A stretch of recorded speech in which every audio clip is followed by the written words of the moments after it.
नमस्कार विद्यार्थियों। पिछली वीडियो में हमने एशिया के सामान्य जलवायु प्रदेश या एशिया के सामान्य जलवायु विभाग उनके बारे में विस्तार से परिचर्चा की, परंतु वीडियो लंबा होने की वजह से उसमें सारे जलवायु विभागों का विस्तार से हम विश्लेषण नहीं कर पाए हैं। तो जो शेष रहे जलवायु विभाग है उनका आज हम इस वीडियो के अंतर्गत विस्तार से विश्लेषण करेंगे। पिछले वीडियो के अंतर्गत हमने आपको भूमध्य रेखीय जलवायु, मानसूनी जलवायु, शुष्क जलवायु, भूमध्य सागरीय जलवायु और ईरान तुल्य जलवायु जो रेड गोले के अंतर्गत है, इन जलवायु प्रदेशों के बारे में विस्तार से मानचित्र के माध्यम से परिचर्चा की थी, विश्लेषण किया था और मैं समझता हूँ कि आपने उसका अध्ययन भी किया है। तो अब हम आज इस वीडियो के अंतर्गत, जिसके भाग 2 के अंतर्गत नाम दिया है, इसमें हम शेष रहे जो जलवायु प्रदेश है उनके बारे में विस्तार से विश्लेषण करेंगे। यह बीए पार्ट 3rd ईयर के paper 2 regional geography of the world के अंतर्गत है। तो नेक्स्ट जलवायु प्रदेश है तुरान तुल्य जलवायु। तुरान तुल्य जलवायु को हम मानचित्र के माध्यम से आपको बता देते हैं। तुरान तुल्य जलवायु जो रेड गोले के अंतर्गत है, यह तुरान तुल्य जलवायु है जो कि कैस्पियन सागर, अरल सागर और बाल्कस झील, इनके आसपास के जो देश हैं, इन देशों में यह जलवायु पाई जाती है। इस प्रकार की जो जलवायु है, यह एक तरीक़ा से हम देखें तो एशिया महाद्वीप का आंतरिक जो भूभाग है उसमें यह जलवायु है। इस जलवायु की समुद्र से अधिक दूरी होने के कारण इस प्रकार की जलवायु पर सागरीय जो प्रभाव है वो बिल्कुल ही नाम मात्र का है या नगण्य है, क्योंकि सागर जो महासागर है उनसे दूर है, परंतु जो आंतरिक जो सागर है, जैसे कैस्पियन सागर है, बाल्कस झील है, अरल सागर है, ये छोटे जो इनका कोई ऐसा प्रभाव नहीं है। सागरीय प्रभाव नगण्य होने के कारण यहाँ पर जो जलवायु पूर्णतया महाद्वीपीय प्रकार की जलवायु है। यहाँ तीव्र गर्मी, इस क्षेत्र में तीव्र गर्मी, कड़ी सर्दी तथा अति न्यून वर्षा इसकी प्रमुख विशेषता है। इस जलवायु की मुख्य विशेषता यही है कि यहाँ पर तीव्र गर्मी पड़ती है, कड़ी सर्दी पड़ती है और वर्षा है वो भी नाम मात्र की होती है। ग्रीष्म काल में तापमान है वो 40 डिग्री सेल्सियस तक पहुंच जाता है, जबकि सर्दियों में जो तापमान है वो हिमांक से नीचे गिर जाता है। वर्षा का औसत वार्षिक वर्षा है वो मात्र 20 सेंटीमीटर तक ही हो पाती है और वर्षा है केवल गर्मियों में ही होती है, जबकि शीत ऋतु में जो वर्षा है वो नाम मात्र की होती है या बहुत कम ही होती है।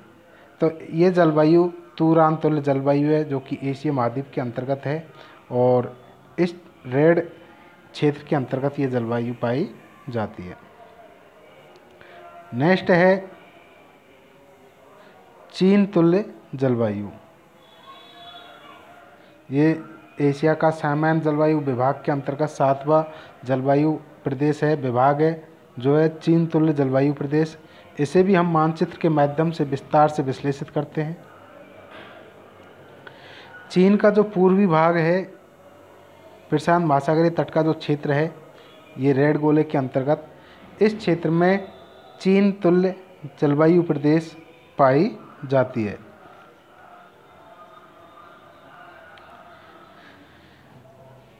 इस प्रकार की जलवायु का जो क्षेत्रीय विस्तार है वह उत्तरी चीन, दक्षिणी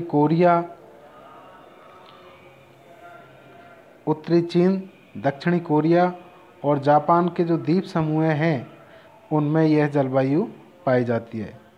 इसका जो भौगोलिक अवस्थिति है या भौगोलिक अक्षांश देशांतरीय विस्तार या अक्षांशीय विस्तार है, तो वो मुख्य रूप से यह जलवायु 30 डिग्री उत्तरी अक्षांश से 45 डिग्री उत्तरी अक्षांश के बीच के जो भूभाग है उनमें ये जलवायु पाई जाती है। गर्मियों में यहाँ पर पर्याप्त गर्मी पड़ती है और सर्दियों में कठोर सर्दी इस जलवायु की मुख्य विशेषता है। गर्मियों में तापमान है वो कभी कभी अधिक हो जाता है, यहाँ तक कि 30 डिग्री 28 डिग्री सेल्सियस है यहाँ तक पहुँच जाता है। जबकि सर्दियों में मध्य एशिया से जो बर्फीली हवाएं आती हैं उन बर्फीली हवाओं के कारण तापमान बहुत कम हो जाता है, जिससे कभी कभी तो यहाँ पर बर्फ़ भी जम जाती है। ग्रीष्मकाल में यहाँ मानसूनी इसी क्षेत्र में, क्योंकि जो लौटता हुआ मानसून है हमारे भारत के संदर्भ में और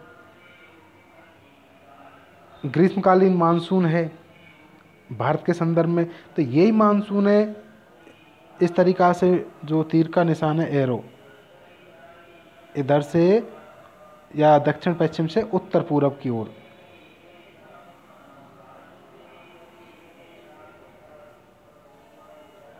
इसे रेड गोले के अंतर्गत है। हम इसे एक बार और थोड़े से आप अच्छे से समझ जाएंगे कि इस रेड गोले के अंतर्गत तो ये चीन तुल्य जलवायु प्रदेश है और ग्रीष्मकाल में हमारी मानसूनी पवनें हैं वो इस तरीक़ा से चलती है। ये जो तीर का निशान आपको दिखाई दे रहा है इस एरो की दिशा में, अर्थात दक्षिण पश्चिम से उत्तर पूर्व की ओर चलती हैं।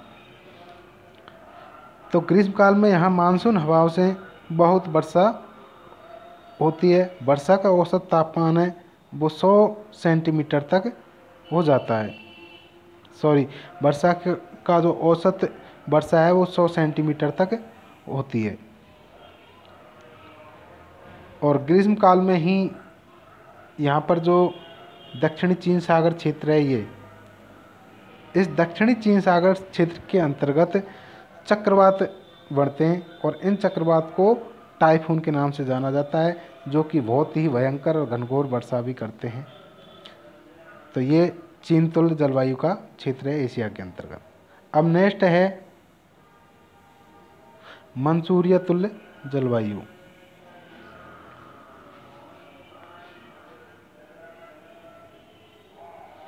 इसे भी हम मानचित्र के अंतर्गत देखते हैं। ये रेड गोले के अंतर्गत है जो मंसूरिया प्रदेश है और इसके अंतर्गत जो जलवायु पाई जाती है वो मंसूरिया तुल्य जलवायु है।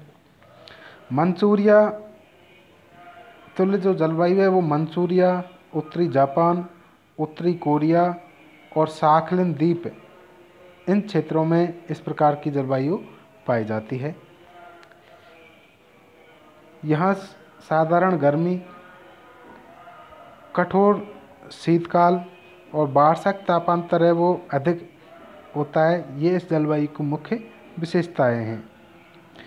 शीत ऋतु में साइबेरिया की ओर से आने वाली जो ठंडी हवाएं हैं वो इस क्षेत्र का तापमान है वो कम कर देती है, जिससे ग्रीष्मकाल में औसत तापमान 22 डिग्री सेल्सियस और औसत वार्षिक वर्षा वो 35 सेंटीमीटर ही हो पाती है। तो यह है मंसूरिया तुल्य जलवायु प्रदेश। अब नेक्स्ट है पर्वतीय तुल्य जलवायु प्रदेश। ये पर्वतीय जलवायु को तिब्बत तुल्य जलवायु प्रदेश के नाम से भी जाना जाता है, जिससे हम मानचित्र के माध्यम से देखते हैं।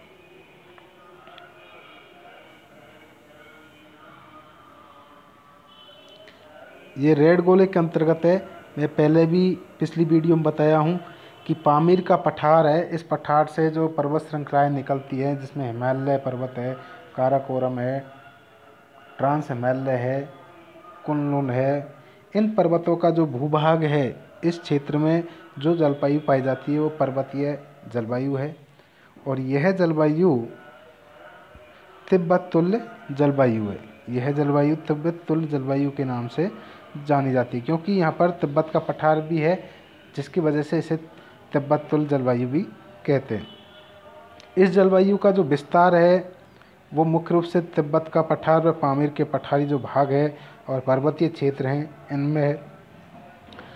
तिब्बत व पामीर के पठार जो कि दुनिया में समुद्र तल से काफ़ी ऊंचे है, जिसकी वजह से इन पठारों को दुनिया की छत के नाम से भी जाना जाता है।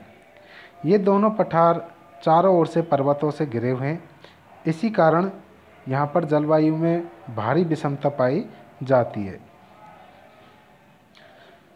गर्म व लघु ग्रीष्मकाल, कठोर और दीर्घकालीन शरदकाल इस जलवायु की मुख्य विशेषता है। ग्रीष्मकाल में तापमान 20 डिग्री सेल्सियस के निकट तक रहता है और शीतकाल में जो तापमान है वो काफ़ी नीचे चला जाता है। अर्थात ग्रीष्मकाल में जो तापमान है वो 20 डिग्री सेल्सियस तक रहता है, लेकिन शीतकाल में ये हिमांक तक पहुंच जाता है। दैनिक तापांतर है वो बहुत अधिक पाया जाता है और सर्दियों में पाला पड़ता है। वर्षा गर्मियों में होती है। वर्षा का औसत जो सेंटीमीटर में मान है वो 70 सेंटीमीटर तक पाया जाता है। अर्थात इस क्षेत्र के अंतर्गत औसत वार्षिक वर्षा है वो 70 सेंटीमीटर तक पाई जाती है। नेक्स्ट है अल्टाई तुल्य जलवायु। अल्टाई तुल्य जलवायु, इसे हम मानचित्र के माध्यम से देखते हैं।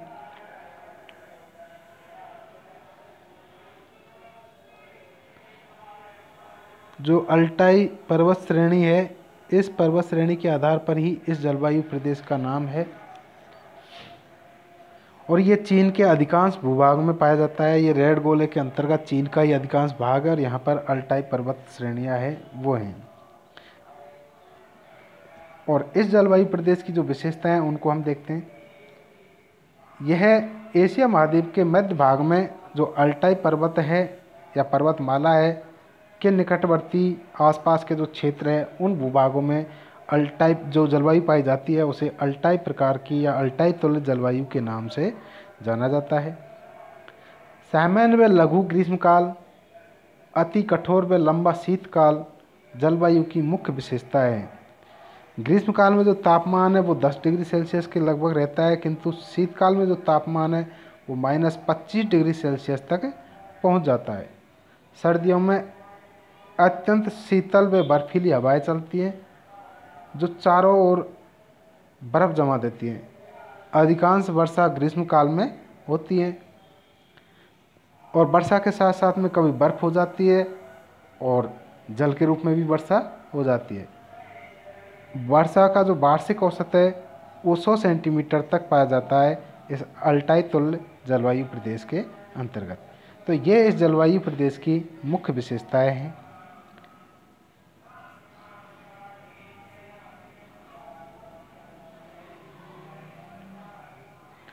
नेक्स्ट जलवायु प्रदेश है प्रेरी तुल्य जलवायु। इसे भी हम मानचित्र के अंतर्गत देख लेते हैं।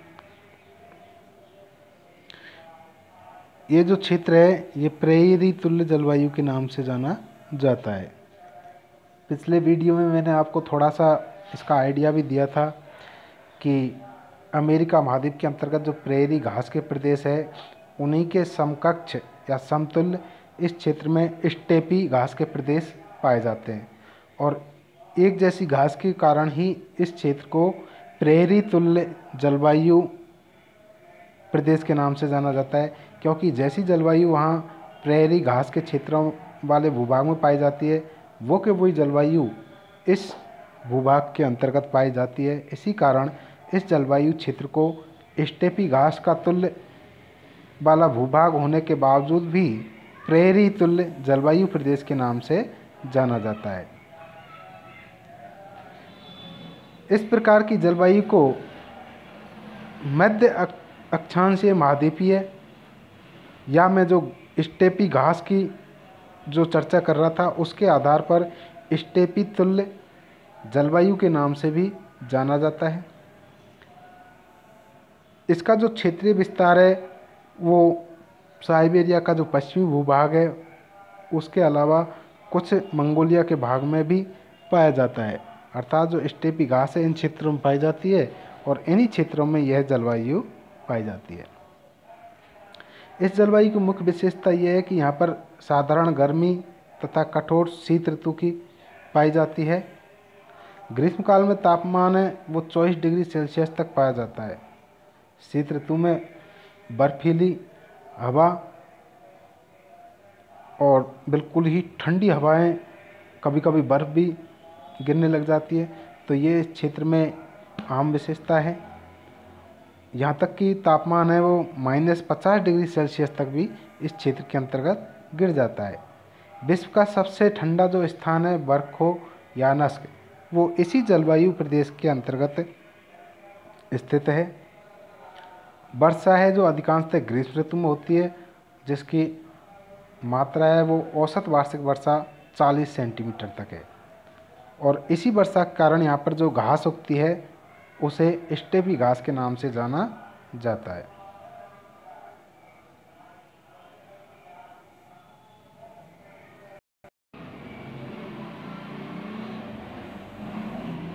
अब हम नेक्स्ट जलवायु प्रदेश देखते हैं, टैगा तुल्य जलवायु प्रदेश।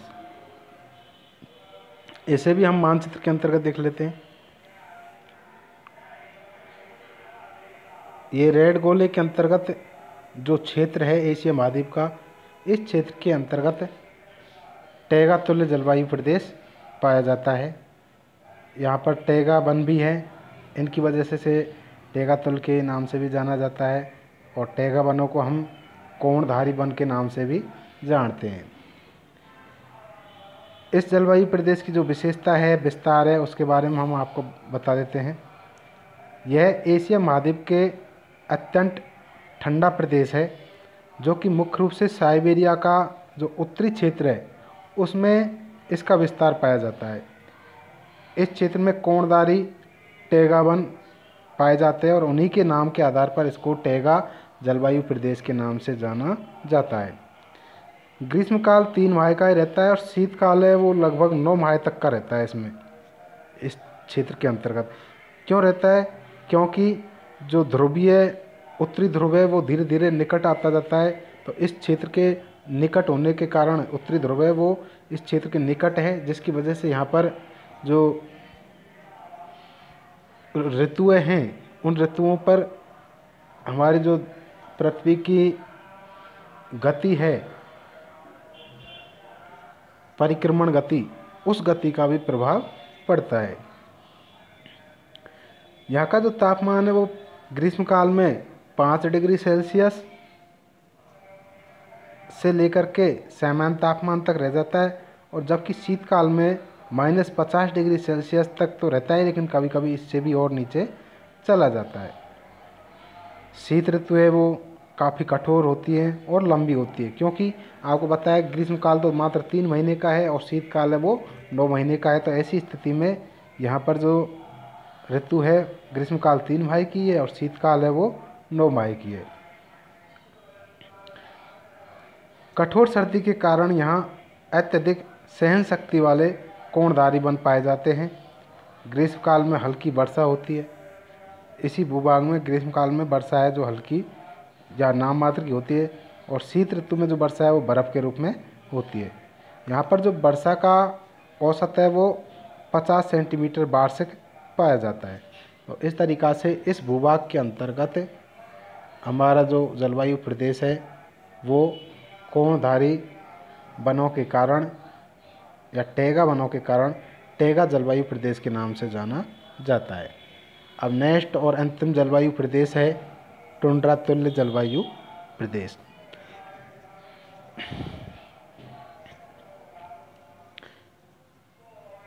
टुंड्रा तुल्य जलवायु प्रदेश, इसे भी हम मानचित्र के द्वारा देखते हैं। टुंड्रा तुल्य जलवायु प्रदेश है जो टैगा तुल्य जलवायु प्रदेश के उत्तर में अब स्थित है। ये जो रेड गोले के अंतर्गत है ये टुंड्रा तुल्य जलवायु प्रदेश है। यह आर्कटिक महासागर के किनारे पर बर्फ़ से ढका हुआ भूभाग है, अर्थात एशिया महाद्वीप का जो उत्तरी तटीय क्षेत्र है जो कि आर्कटिक महासागर से लगता है, इस क्षेत्र का जो भाग है वो टुंड्रा तुल्य जलवायु प्रदेश के अंतर्गत आता है। यह ज़्यादातर बर्फ़ से ढका हुआ या हिम मंडित क्षेत्र है और पूरे वर्ष पर्यंत ही यहाँ पर बर्फ़ है वो पाई जाती है, जिसके कारण यहाँ शीतकाल है वो वर्ष पर्यंत ही रहता है, कठोर रहता है, और ग्रीष्मकाल है वो नाम मात्र को भी देखने को मिलता है।